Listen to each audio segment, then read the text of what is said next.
The story of the kings and queens of England is more surprising than you might think. It's a fine drama, 1,000 years of tales of lust and betrayal, of heroism and cruelty, of mysteries, murders, tragedies, and triumphs. Oh, you're probably thinking that applies to medieval kings, all right, but this programme's about the modern monarchy, from Victoria to the home life of our own dear Queen, and there's not much of that sort of thing going on here. Oh, really? Keep watching. What, you may wonder, did lust have to do with the matronly Queen Victoria? Well, she was young once, and her husband, Prince Albert, gave his name to more than just a bridge, a concert hall, and a memorial. No other British royal has a body piercing named after him. And we can't show you where the ring goes in a Prince Albert, you'll just have to guess. Kept Victoria happy, 9 children. And this isn't only a collection of royal trivia for the tabloids. We can reveal for the first time on television that the present Queen's grandfather, George V, actually took over the running of the country, secret personal rule, for a few days in 1931. He believed it was the only way to save the country from revolution. Most of the papers relating to this are still hidden. How much do we really know about what goes on? In 1867, Walter Badger wrote a book on the British Constitution which said that it had 2 parts, the efficient part and the dignified part. The dignified part was headed by the Queen. It was a piece of theatre whose only purpose was to make people feel loyalty. The actual power was entirely held by the efficient part, which he said was a secret committee called the Cabinet. Everyone believed Badger's book. The government encouraged people to believe it. So did the royal family, then and now. Well, they would, wouldn't they? The truth has been rather different. Obviously, when the 18-year-old Victoria came to the throne in 1837, she wasn't in much of a position to try to run the country. She'd had a rather odd upbringing. Her father had been a brother of George IV and William IV, but he'd died when she was a baby. Her mother was a straight-laced German princess who was determined that her daughter should not be part of the disreputable life of the court, or murdered, as her mother thought possible, by one of her terrible uncles who wanted the throne himself. She was brought up in isolation in Kensington Palace, which in those days was rather cut off from London. Her main interest on becoming queen was to finally cut free of her mother, and hopelessly, utterly in love with her first cousin, the 20-year-old younger son of the Duke of Saxe-Coburg and Windsor. He's excessively handsome. Such beautiful eyes. My heart is quite going. He certainly tried hard to look good. That notorious ring piercing, if it did exist, no one can be quite sure, was attached to a chain to assist in smoothing the line of his breeches. They married in 1840. She wasn't hugely popular at the time. Headstrong, willful. She actually blocked a change of government because it would have upset her domestic arrangements. The Prime Minister, Lord Melbourne, had given her the wives and daughters of his own supporters as the ladies of her bedchamber. When his Whig government fell and Robert Peel came to power, Peel insisted that the Queen should replace at least some of the ladies so that the court wasn't a complete one-party state. Victoria refused. Peel felt forced to resign, and Melbourne came briefly back to power. People didn't like what she was doing, they didn't like her, and they didn't like the stiff German, Prince Albert. Peel came back to power and refused to grant him much more than half the allowance Victoria demanded, saying that people were very hard up, which they were. The position of the throne seemed pretty shaky. It didn't seem likely that this would become the most secure and richest monarchy in the world. How did that happen? When Victoria came to the throne, all she had as her own was the revenue of the Duchy of Lancaster, £27,000 a year. The Sunday Times Rich List for 1990 showed Elizabeth II as being worth £6.7 billion. That's nearly 10 billion in today's money. The richest person in the land by a huge margin. It's true that the latest Rich List shows her being worth a mere 250 million. Has she lost 97% of her money on the horses? Did she give it all away to charity? No. The latest figure is a guess, based on an instruction to the Sunday Times not to count anything she holds on trust for the nation. Obviously, she can't sell the crown jewels and pocket the proceeds, but actually, most rich people hold much of their wealth in trust, yet it's still treated as theirs, because they have the use of it. The royal move into profit began when Albert took charge of the royal finances. He wasn't allowed to be king. There was deep suspicion of him. But Victoria let him manage her affairs, and he did an astonishing job of it. The royal household was an incredible Gothic antique. To clean a window in Buckingham Palace was a job for the Lord Chamberlain's staff. Unless it was a kitchen or scullery window, then they had to call on the Lord Steward. And laying a fire was the Lord Steward's job, but lighting it, the Lord Chamberlain's. As their staff were not on good terms, the Queen froze. Other palace staff were paid for jobs whose very purpose and even existence had been forgotten. Enter Albert with boiling water and a hatchet. He sorted that lot out and cut Victoria's costs dramatically. He had a huge capacity for work and organisation, so when he came up with the idea for a great exhibition of the world's arts and industry, no one should have doubted that he could make it happen. Of course, they did doubt it. They had no confidence in the exhibition hall, the Crystal Palace, a giant greenhouse erected by a gardener. And when they realised that thousands would congregate there, they thought that it would be a rallying point for revolutionaries. The opening of the Great Exhibition on May 1st, 1851, was a thrilling day for the nation and for Victoria. The royal couple began to be viewed with some enthusiasm, and it was quite understandable that the next year an eccentric miser should leave the Queen £500,000 in his will. Albert's influence in government rose visibly, which of course soon put an end to his popularity. By 1854 it was generally believed that Albert the Foreigner was a traitor in league with Russia, forcing loyal ministers out of office. Crowds gathered round the Tower under the impression that Albert and Victoria had been arrested for treason. That frenzy died down, but at the back of it were two things that were going to be permanent problems. One was that the Queen and the consort must have some role in running the country, but that couldn't be squared with any kind of representative government. And the other was that people were realizing that the monarch was making a profit, and they didn't like it. The solution was to conceal what was really happening under a cloak of secrecy, and that cloak is still in place. When I was researching a book on the most sensitive part of this story, I needed to see some papers that should have been released by the Ministry of Defence. The then Navy Minister, David Owen, read the file and released it, but the crucial documents weren't there. He suggested they would have been treated as the private property of the Crown and kept in the Royal Archive. Private. I wasn't allowed in. Albert's own role was pretty secret. He was in reality acting as King of England, but that was behind the scenes. The title he was eventually given in 1857 was just Prince Consort. He took it very seriously and worked himself to death. His last act as the hidden King of England was at the end of 1861 to stop the Prime Minister from sending an angry dispatch to the American government. If it had been sent, England would probably have been pushed into the American Civil War. On the terrible shriek, she never recovered. She retired to Scotland and went into what seemed to be everlasting mourning. She and Albert had built a number of retreats for themselves, Osborne on the Isle of Wight, Sandringham in Norfolk, and her favourite Balmoral. Here she hid for months at a time with the faithful Highland retainer John Brown. He was allowed enough familiarity for the Queen to be widely referred to as Mrs. Brown. Victoria herself could see no reason to take part in public ceremonies like the opening of Parliament. She thought that her hidden role as the head of her government was enough. But that, of course, led many people to wonder why they had to pay for her upkeep at all. She received, as she had done from the start of her reign, £385,000 a year from the government. It was more than she needed. Her court was nowhere near as expensive as, for instance, George IV's had been.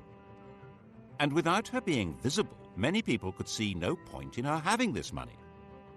By the 1870s, there was a strong Republican movement expressing itself in newspapers, large public meetings, and in Parliament. The nature of the country was changing dramatically. New industrial cities were darkening the landscape with smoke and soot. A new kind of society was formed, a society of factory workers and low-paid artisans, of builders and miners and metal workers. These were people outside the political world, with no natural attachments to traditional political structures. And there were a lot of them. The anti-royalist head of steam built up every time Parliament was asked for extra grants to Victoria's children when they came of age or married. But in fact, it was very probably these children who saved her throne. No British statesman wanted to see the royal family given its marching orders when their marriages offered such a useful back door into the chancelleries of Europe. Victoria's eldest daughter was married to the heir to the Kaiser of the new German Empire and was a strong and useful influence on her husband and a thorn in Bismarck's flesh. The heir to the British throne, Albert Edward, had married Alexandra, daughter of the King of Denmark and sister of the King of Greece. The Greek crown had actually been offered to another of Victoria's sons, Alfred. The Greeks had sacked their own king and held a national vote on who should get the throne. 95% of them voted for Alfred, who was at the time an 18-year-old midshipman in the Royal Navy. The government made him turn it down because they had promised to keep their hands off Greece. Never mind. It went as a sort of hand-me-down to the son of England's good friend, the King of Denmark. And in 1874, Alfred married the daughter of Tsar Alexander II, which was jolly useful given the Anglo-Russian competition on the edges of India. These were marriages that would produce. Died in 1901. She had over 90 living descendants. It was a full-time job just getting them birthday presents. The rulers of Germany, Greece, Romania, Norway, Russia, Yugoslavia, Spain, and Sweden would all trace their descent from this stout little lady. There was a downside to this royal intermarriage. Victoria was a carrier of haemophilia, the condition that prevents blood from clotting, and the Spanish, Prussian, and Russian royal families were consequently affected by it. But even if the British government had known about that, they wouldn't have shed many tears over it. As a system for exercising influence abroad, the monarchy was well worth the money. It also ought to have the advantage at home of inducing people to be loyal to their country even if they detested its government, which was obviously very useful if you ran that government. But to sell monarchy to the British public, that monarchy needed rebranding.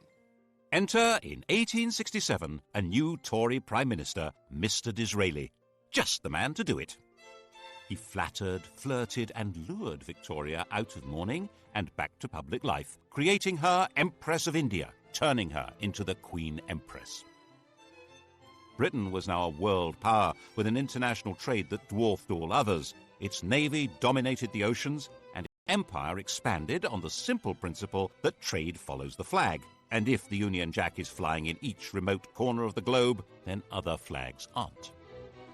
The problem was for a small country with a very small army to rule ever more of the Earth's surface. That rule couldn't be maintained by force. It required the consent of the governed. And the grand theatricality of Disraeli's Victorian imperialism invited people throughout the empire to take pride in being subjects, not of a bunch of industrialists and politicians, but of a prim and matronly great sovereign. Victoria became the logo of the British Empire. Her portrait spread all over the world, thanks especially to the introduction of postage stamps. Her statue would appear in virtually every ambitious town and city of the British Empire. And where there was no statue, there would certainly be a Victoria Street, or Victoria Park, or Victoria something. The whole process came to a glorious climax in her Golden Jubilee of 1887.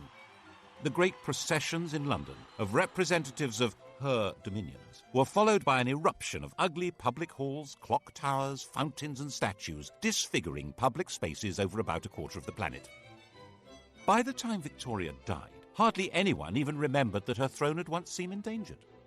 And she'd reigned so long, 64 years, that hardly anyone could even remember any other sovereign. Her death in 1901, 22 days into the new century. Now, Britons would leave the 19th century without the security of the great mother hen.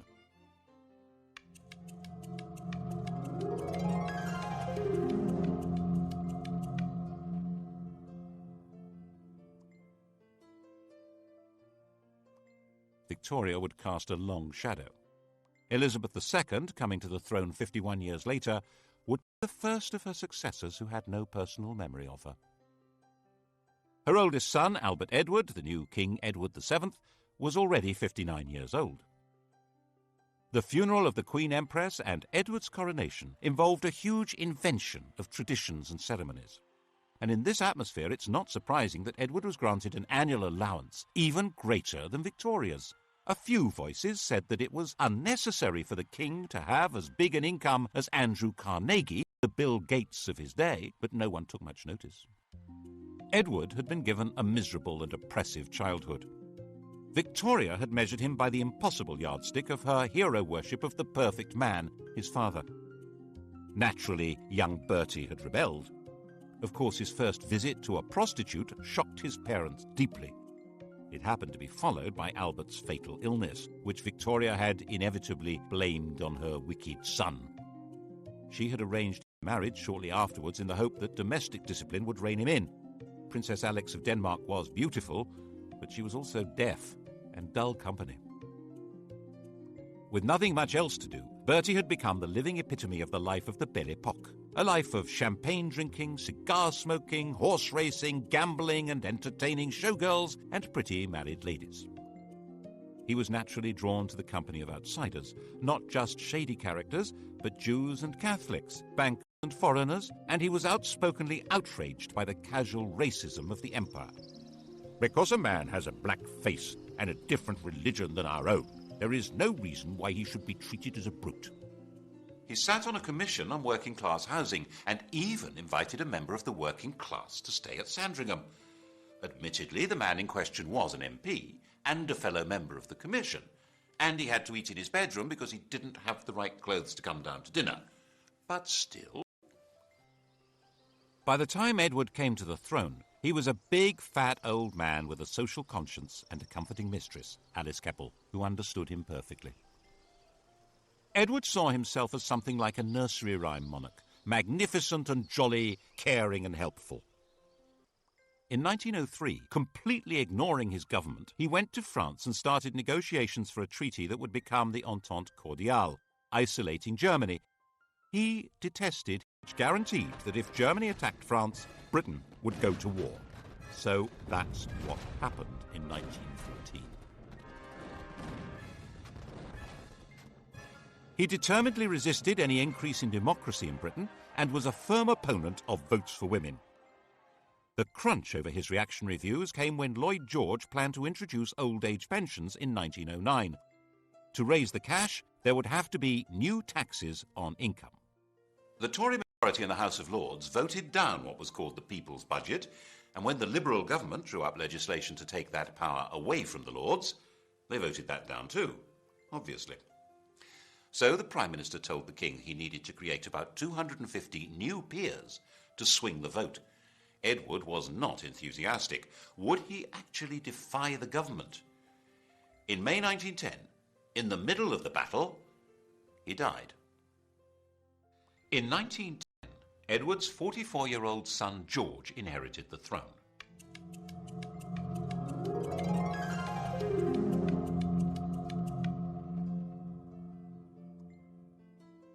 He was the late King's second son. He'd worked as a commander in the Navy, to which he was deeply attached. But in 1892, his elder brother Clarence had died, and he'd unexpectedly become heir. To step into his brother's shoes, he'd left his job and married the woman who'd been betrothed to Clarence, a relative called Princess Mary of Teck. He now inherited a fortune worth around 140 million in today's prices, and a political crisis. As part of the deal with the government to pass the budget and cut the powers of the House of Lords, it was agreed that the Crown could stop paying any income tax. In return, the King would pay for his own trips abroad. The new constitutional deal drew the teeth of the House of Lords. Whatever the elected government in the Commons decided to do, it now could do. The only possible break on its power was now the King, and the question was, of course, whether he would ever exercise it, and what would happen if he tried. At first, the Crown was too weak to try. When war began with Germany in 1914, George was seen, naturally enough, as a German, which he was. He kept a bit quiet about his courtesy titles of Field Marshal General of the Prussian Army and Admiral of the Imperial German Navy. To make himself seem more British and therefore more secure, In July 1917, George felt forced to change his family name from Saxe-Coburg to Windsor and stop being a German prince and Duke of Saxony. Revolution was a real danger. Cousin Nicky, the Tsar of Russia, was deposed in February 1917, agreed to it. But King George was terrified of being associated with a man now labelled tyrant by revolutionaries, so he forced the government to withdraw the offer. The Bolsheviks took over Russia in October, and Nicholas and his family were slaughtered.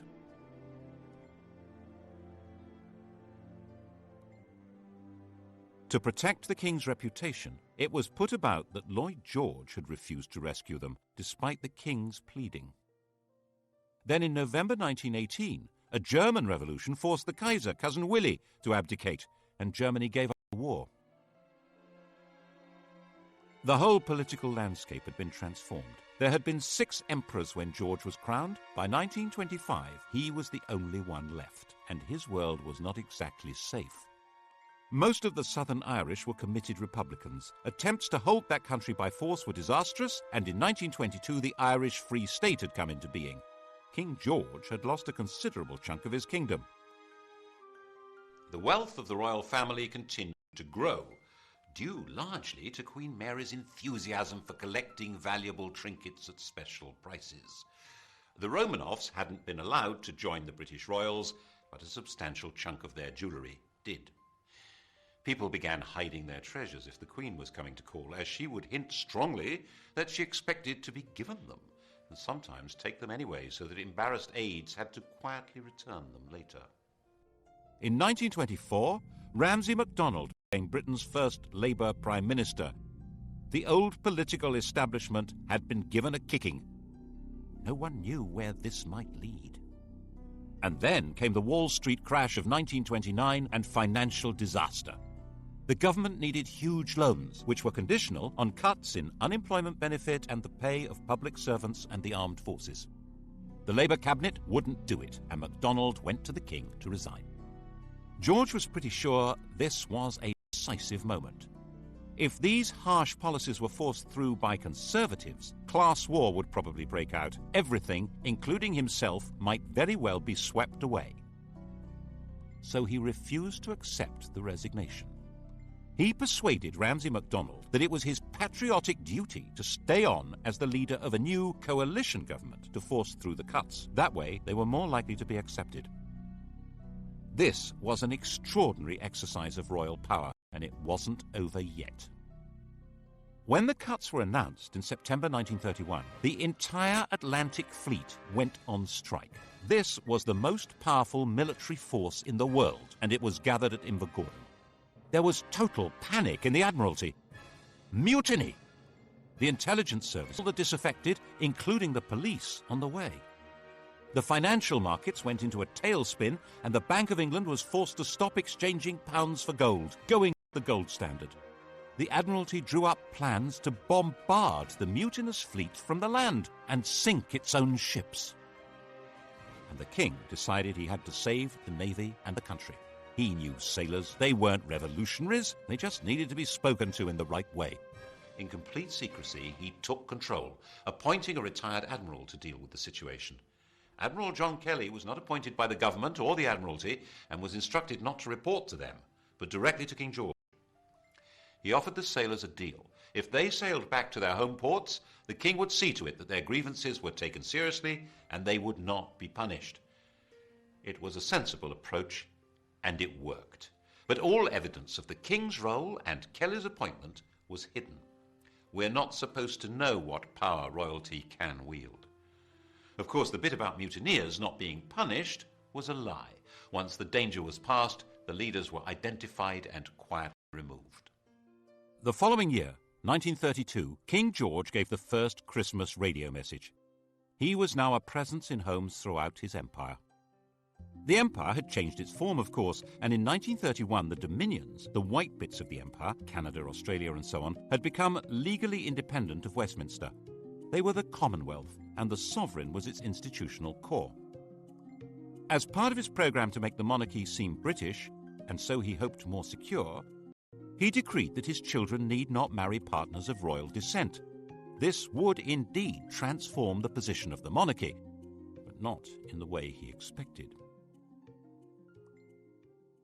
In 1936, when George was 70 and dying, his doctor, Lord Dawson, decided to ensure that the death would not be reported first in the vulgar evening papers. You've heard of Lord Dawson of Penn. He's killed any number of men, and that's why we sing, "Oh God, save the King," from Bertrand, Lord Dawson of Penn. Lord Dawson met the Times' deadline by giving the King a fatal injection, called a whiz-bang. George was told he would soon be convalescing in Bognor. His last words were, "Bugger Bognor." The Times was told he'd said, "How is the Empire?"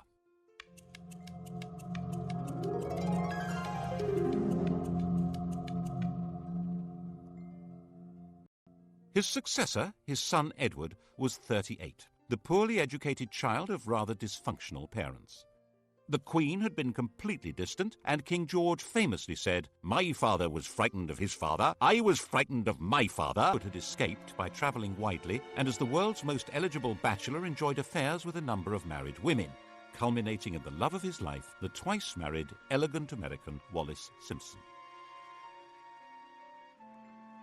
At the time of Edward's succession, the affair was in full swing, and her husband had resigned himself to a divorce. The British press completely censored the whole subject, while the rest of the world was fascinated by it. Edward insisted that he was going to marry Wallis and make her queen. The Prime Minister and the Archbishop of Canterbury said the country wouldn't stand for it. Were they right? Probably not. Edward was actually pretty popular. He wanted to go on the radio and appeal to the nation, but he wasn't allowed to do that. He was told it was unconstitutional. Without a written document, the Constitution is what the government can get away with. They had their reasons. These went beyond the court gossip that Wallis was said to be a lesbian, or a man, engaged in a sadomasochistic relationship with Edward. The crucial issue wasn't even that the head of the church shouldn't marry a divorcee, or that secret investigators had reported that Wallis Simpson had 2 other lovers, a car salesman and an Irish peer.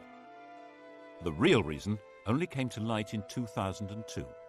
Secret documents show that the FBI told the British government that Wallis had another lover, the German ambassador von Ribbentrop. In fact, the FBI said she was a Nazi agent. That was why the government insisted Edward must give her up to keep the throne. Edward chose love rather than the crown. He abdicated and took Mrs. Simpson to live in France.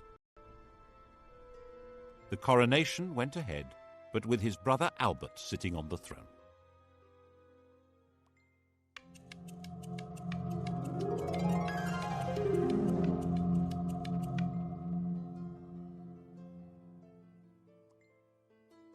Albert was crowned as King George VI. He was 18 months younger than Edward and completely lacked his brother's social grace. He stammered, he was shy, but at least he was safely married to Elizabeth Bowes-Lyon, the daughter of a minor Scottish aristocrat, the first royal to legally marry a commoner since Henry VIII.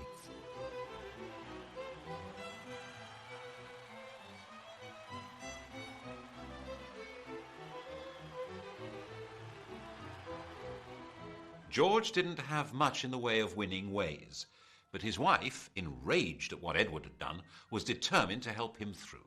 She arranged speech therapy to cure his stutter. But when war with Germany began in 1939, they were not seen as a rallying point for patriotic fervour, especially as they had publicly supported Neville Chamberlain's appeasement of Hitler. George VI and Queen Elizabeth, that's the woman we remember as Elizabeth the Queen Mother, refused to allow themselves any doubt as to the outcome of the Second World War. When Buckingham Palace was bombed, the Queen said she was glad. It meant she could look the East End in the face. At least it meant the royal couple wouldn't be booed anymore when they visited other people's bombed-out homes. Actually, while they spent their days in London, they retreated for the night to Windsor, which was considerably safer. Nevertheless, they did have one really narrow escape. As the war went on, the royal couple became more and more identified with Churchill as the spirit of Britain, dogged in their determination to see Nazism defeated. When the victory celebrations came in 1945, it seemed natural that they should revolve around Buckingham Palace. By the time of his premature death from smoking in 1952, this shy country gentleman and his queen had gone a very long way to restoring the monarchy to its central place in British life. It had vanished virtually everywhere else. There had been 16 monarchies on the continent of Europe when Victoria died. Now there was only Sweden. Monarchs were restored to Belgium, Holland, Norway and Denmark, but as a pale shadow of the old European royalty.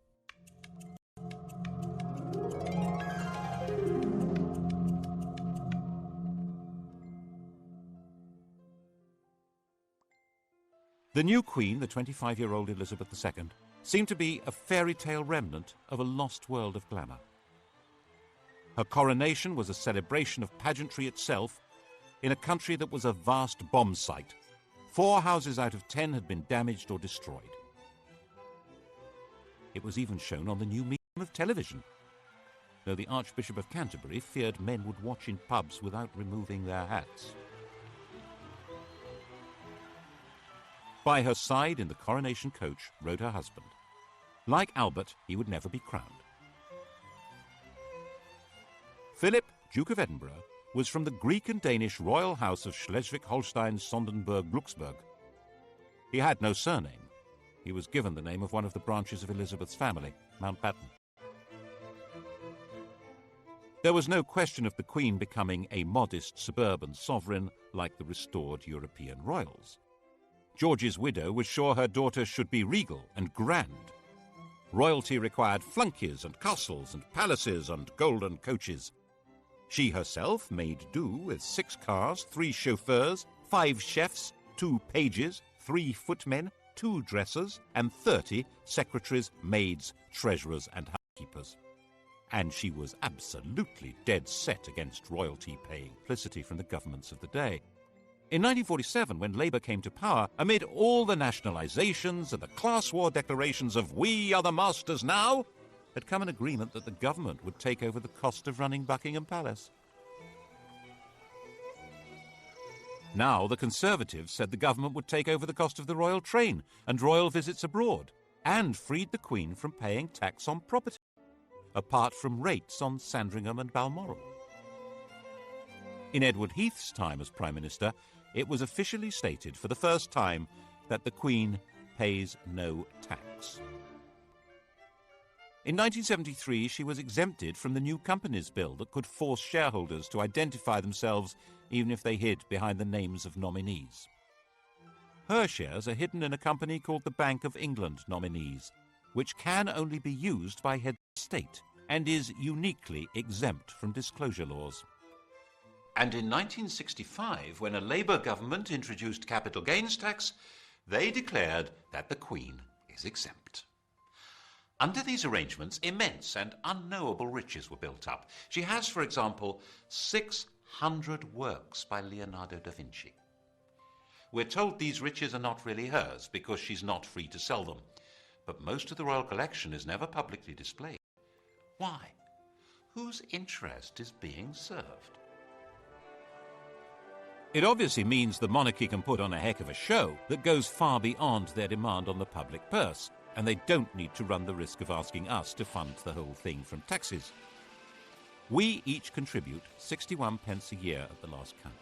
That money, just over £36 million, is not enough to put on the grand regal show which the British monarchy seems to be about. Certainly, for a very long time it was simply not permitted to suggest that the monarchy should be anything less than grand. In 1957, Lord Altrincham wrote an article arguing for a modernised monarchy. He called the court complacent and out of touch, said the Queen was a priggish schoolgirl, and said that the monarchy should not be, as it was, intimately associated with the upper classes. Wow! The Duke of Argyll said that he should be hanged, drawn and quartered, and the BBC immediately dropped him from any questions. In fact, Altrincham had got it wrong.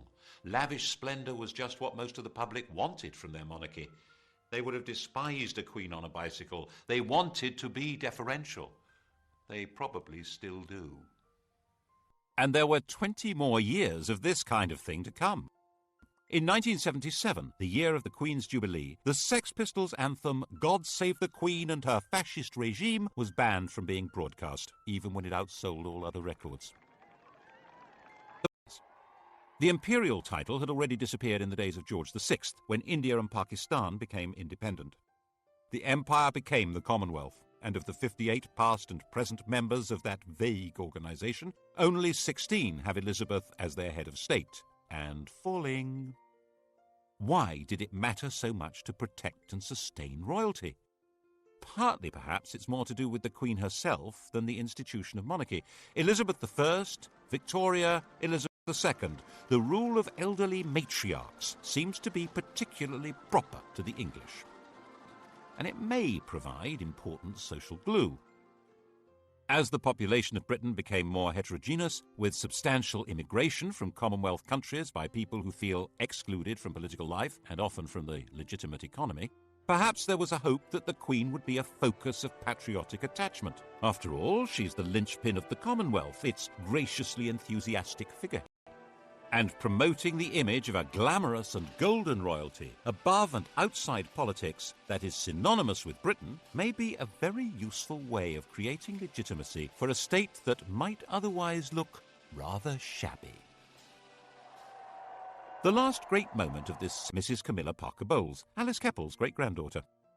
Diana said that on the honeymoon he was more interested in reading 8 books by Laurens van der Post than in her, and he wore Charles Camilla cufflinks.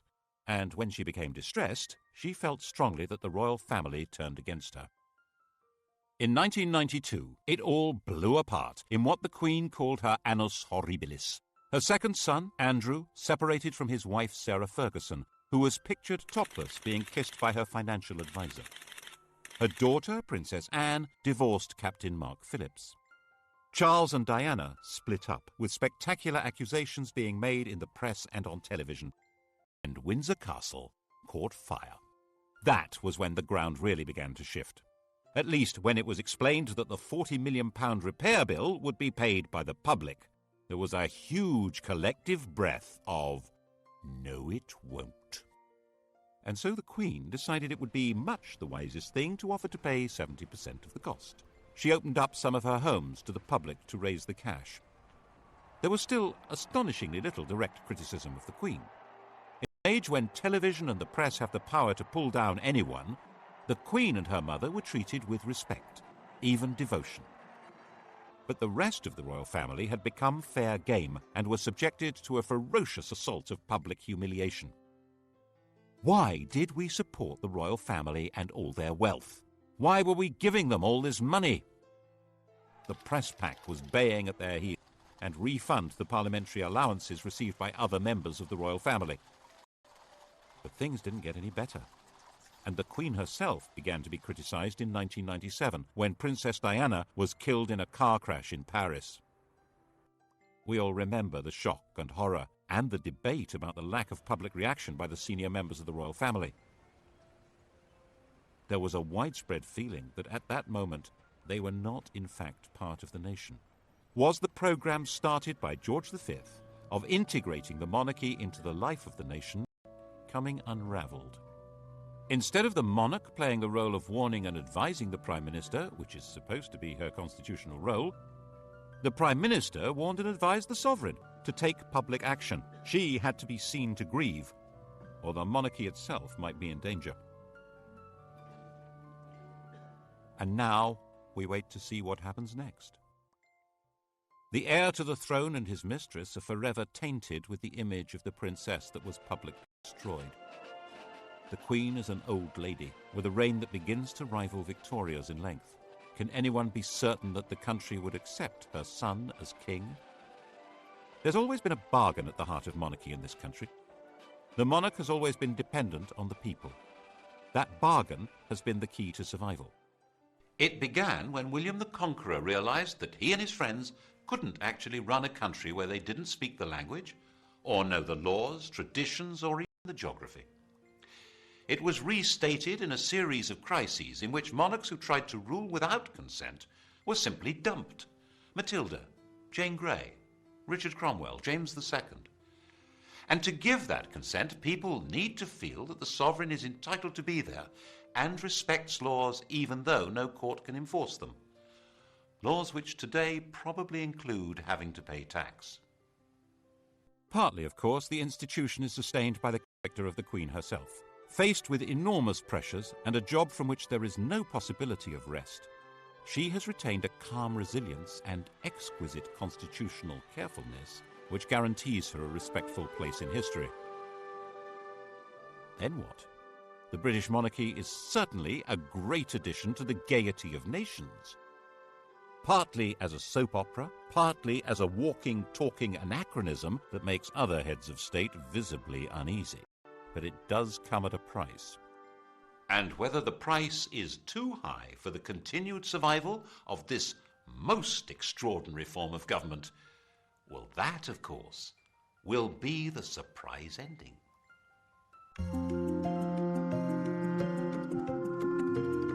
Hollywood's top 10 sites, that's tonight from 6.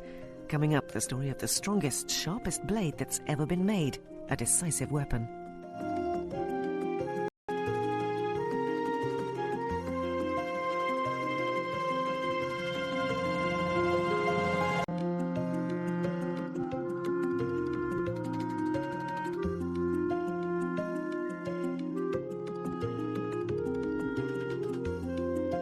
The story of the kings and queens of England is more surprising than you might think. It's a fine drama, 1,000 years of tales of lust and betrayal, of heroism and cruelty, of mysteries, murders, tragedies, and triumphs. Oh, you're probably thinking that applies to medieval kings, all right, but this programme's about the modern monarchy, from Victoria to the home life of our own dear Queen, and there's not much of that sort of thing going on here. Oh, really? Keep watching. What, you may wonder, did lust have to do with the matronly Queen Victoria? Well, she was young once, and her husband, Prince Albert, gave his name to more than just a bridge, a concert hall, and a memorial. No other British royal has a body piercing named after him. And we can't show you where the ring goes in a Prince Albert. You'll just have to guess. Kept Victoria happy. 9 children. And this isn't only a collection of royal trivia for the tabloids. We can reveal for the first time on television that the present Queen's grandfather, George V, actually took over the running of the country, secret personal rule, for a few days in 1931. He believed it was the only way to save the country from revolution. Most of the papers relating to this are still hidden. How much do we really know about what goes on? In 1867, Walter Bagehot wrote a book on the British Constitution which said that it had 2 parts, the efficient part and the dignified part. The dignified part was headed by the Queen. It was a piece of theatre whose only purpose was to make people feel loyalty. The actual power was entirely held by the efficient part, which he said was a secret committee called the Cabinet. Everyone believed Bagehot's book. The government encouraged people to believe it. So did the royal family, then and now. Well, they would, wouldn't they?